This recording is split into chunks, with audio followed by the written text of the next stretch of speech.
صاحب خالد جمیل صاحب، اور آج کی ظاہر ہے کہ ہماری صاحب کتاب ریحانہ روئی صاحبہ.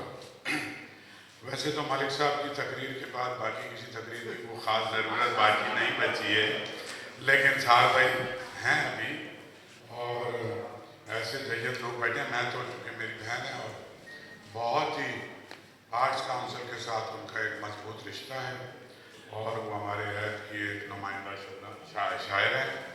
اور بالکل صحیح خالد صاحب نے کہا کہ ان کی غزلیں، ان کے شعر زبان زد خاص وہاں ہیں. تو میں تو ان کو مبارکباد پیش کرنے آیا ہوں کہ اردو کانفرنس جب ہو رہی تھی تو یہ لندن میں تھی، ورنہ اسی میں یہ لانچ تھی. اور ویسے بھی آرٹس کاؤنسل میں اب ہم چاہتے ہیں کہ جتنے ہمارے ادیب ہیں، شعراء ہیں، ان کی بک لانچز ہوں، آپس میں ملیں.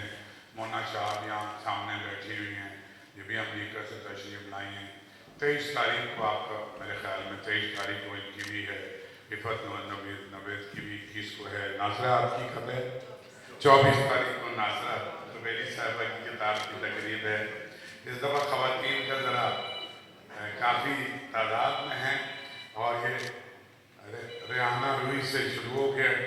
اور مجھ پہ تو خیر قرض ہے، کیونکہ میں جب سے یہاں آیا جس طرح میرے ساتھ کھڑی رہی اور جس طریقے سے ہر طرح کے آداب میں آرٹس کاؤنسل کے ساتھ یہ رہی، اور جتنی عمدہ یہ شاعرہ ہیں، میں ان کے 5واں مجموعہ دنیا گزار دی گئی. میرا ذرا نام سے اختلاف ہے، ابھی تو ریحانہ کو 2-3 اننگز اور کھیلنی ہیں، 5-10 کتابیں اور لکھنی ہیں.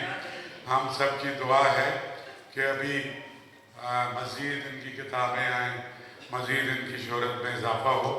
میں ان کی خدمت میں آپ کی اجازت سے پھول پیش کرنا چاہتا ہوں.